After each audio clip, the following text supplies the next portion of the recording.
Hello everyone, this is S. Nandavardhan Reddy from section 13. For my DIY assignment 3, I did a disassembly of a ceiling fan. I removed the nuts beforehand.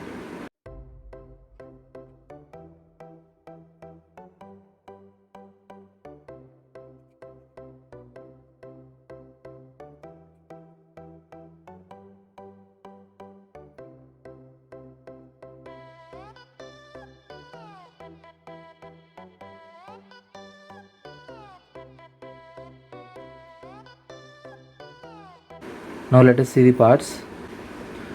Okay, this is how the interior of the fan looks like. This is a ceiling fan works with a single phase induction motor, and we know that induction motor was invented by Nikola Tesla. This is called the shaft, and this is the capacitor. This is the auxiliary winding, and this is the main winding. This is called the stator,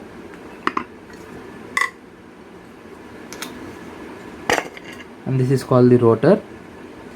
The stator is actually the non-rotating part of the fan.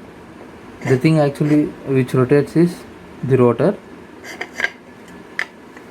Now let us see. The shaft is generally made of stainless steel or carbon steels, and this is the copper wire winding, and this outer coverings of the fan are generally made of iron. Now let us see the working principle. As I already told you, this is a single phase induction motor, and this works with the change in torque in the magnetic field. This is the capacitor. The capacitor is connected in series with the auxiliary winding. Generally, the capacitor is used to give a start to the single phase induction motor, because the single phase induction motor is not a self-starting motor. The initial torque is given by the capacitor. This is the circuit diagram of working of a ceiling fan. This is the capacitor. Capacitor is connected in series with the auxiliary winding.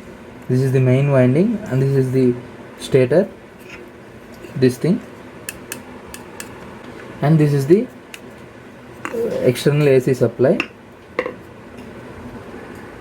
When there is a change in torque, the magnetic field is created and the rotor starts rotating, and when we keep it like this, the rotor appears to be the outer ring of the stator.